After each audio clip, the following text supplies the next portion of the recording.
Bible हमें बताती है यूहन्ना 4:28-29 में वो स्त्री घड़ा छोड़कर नगर में चली गई और लोगों से कहने लगी, आओ देखो उस मनुष्य को जिसने मैंने जो कुछ किया है वो मुझे बता दिया। क्या यही तो मसीह नहीं है? आपको पता है, आप पूरे अध्याय 4 में पढ़ोगे यूहन्ना के, सामरी स्त्री जल भरने के लिए कुएं पे आती है। वो कब आती है? दोपहर के समय पे, क्योंकि उसने ऐसे पाप किए थे, लोगों के ताने उसको सुनने नहीं थे, इसीलिए जब कोई दोपहर में नहीं निकलता था उस समय पे वो जल भरने के लिए निकलती थी। जब वो कुएं पे पहुंची, यीशु से मिले और यीशु कहते हैं कि मुझे पानी पिला करके। तो वो कहती है, तू यहूदी होके सामरियों से क्यों पानी मांगता है? क्योंकि यहूदी सामरियों से कोई व्यवहार नहीं करते। जिन लोगों से मनुष्य व्यवहार नहीं करता ना, हमारा परमेश्वर व्यवहार कर रहा है कि मुझे पानी पिला करके।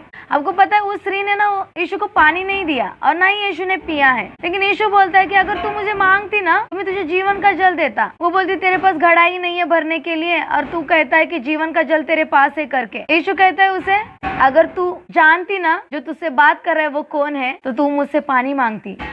वो कहती है, प्रभु मुझे वो पानी दे ताकि मुझे बार बार ये कुएं पे नहीं आना पड़ेगा, मुझे वो पानी दे। यीशु कहता है, तू अपने पति को बुला। वो कहती है, मेरा कोई पति नहीं है। यीशु कहता है, तू सही कहती है कि तेरा कोई पति नहीं है। आपको पता है, उस स्त्री ने ऑलरेडी 5 पति कर दिए थे और जिसके साथ वो रह रही थी वो भी उसका पति नहीं है। लेकिन जब वो यीशु से मिली उसके बाद वो किसी और के पास गई ही नहीं। पता है, वो स्त्री अपना पानी का घड़ा वहीं पे छोड़ के नगर में चली गई। जिस चीज के लिए वो आई थी ना, वही चीज वो लेके नहीं गई, वो उधर ही छोड़ दिया उसने। वो जान गई थी, ये पानी अगर मैं लेके जाऊंगी ना मुझे बार बार प्यास लगेगी, लेकिन मेरे पास जो अभी आया है वो जीवन का जल है, वो अनंत काल का जीवन है। मैं इसे लेके जाऊंगी ना, मुझे कभी प्यास नहीं लगेगी, मुझे कभी भी किधर भटकना नहीं पड़ेगा, क्योंकि मेरी संतुष्टि बस यही है, मुझे यही चाहिए। और आपको पता है, वो लोगों को कहने लगी, जो स्त्री पहले छुप छुप के पानी भरने के लिए आती थी वो अभी चिल्ला चिल्ला के बता रही है, जो कुछ मैंने किया उस मनुष्य ने मेरे बारे में बताया है। देखो,